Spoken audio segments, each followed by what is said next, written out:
Alors bonjour à tous et bienvenue pour cette nouvelle vidéo où je vais vous expliquer une de mes performances que j'ai fait tout récemment sur l'action Airbus. Donc il faut savoir que c'est une action que je surveille, qui est dans ma liste de suivi, hein, que je surveille assez régulièrement, au moins une fois toutes les semaines. Et il s'est avéré que à partir de début septembre, l'action a été intéressante puisque déjà, tout le mois d'août, l'action était sur une phase de neutralité, hein. Il n'y avait pas réellement de tendance qui se dessinait. Vous voyez qu'ici, on oscillait à peu près sur les mêmes valeurs entre 60, autour des 70. Grosso modo, on était autour des 70. Hein.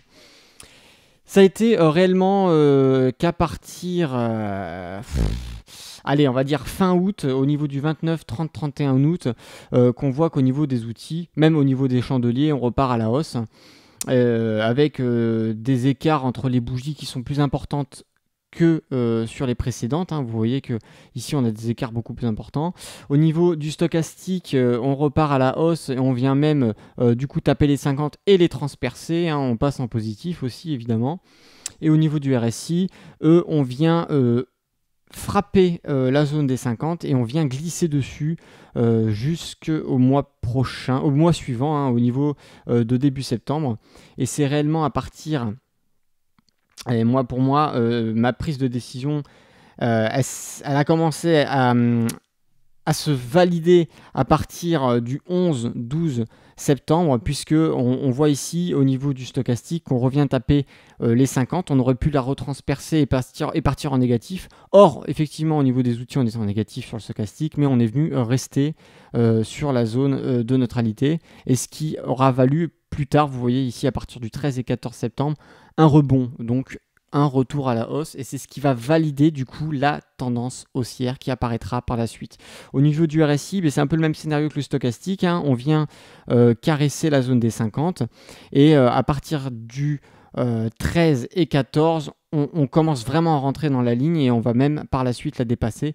Donc ça, on ne le sait pas tout de suite parce que moi, quand je me suis positionné, j'en étais qu'au 14.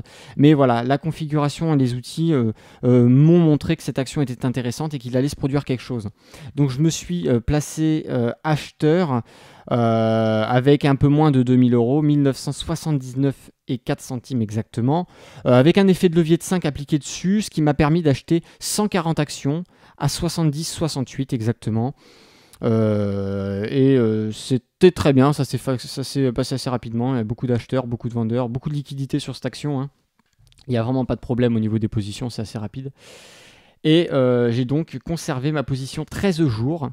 Et j'ai enquillé une performance de 13,19%. J'ai clôturé à 80.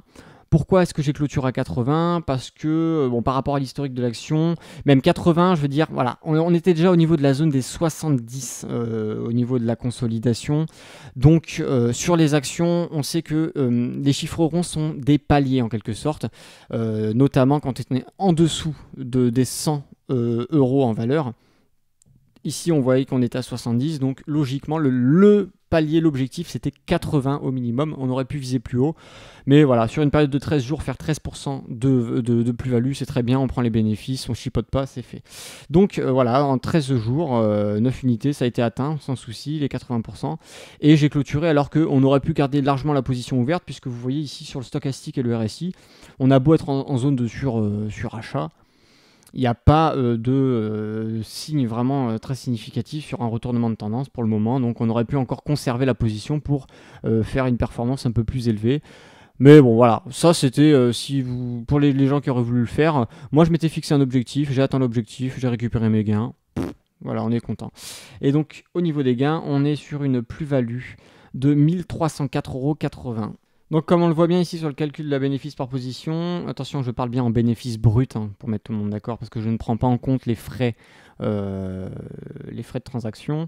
Valeur d'achat sur 70,68, la valeur de vente elle a été mise automatiquement sur les 80. Une quantité de 140 puisqu'on a utilisé un effet de levier de 5, ça faisait une valeur totale de 9 895,20 €, sachant que sur cette valeur totale, il n'y a en réalité que 1979,4 centimes d'investissement réel. Le reste est un complément avec l'effet de levier. Donc on est sur une plus-value de 13,19 1862%, soit un gain de 1304,80 € brut. Donc il y a quelques dizaines d'euros à enlever pour avoir le gain net. On peut voir que bon, il n'y a pas énormément de différence entre le brut et le net, mais voilà, je préfère indiquer que c'est réellement le gain brut ici.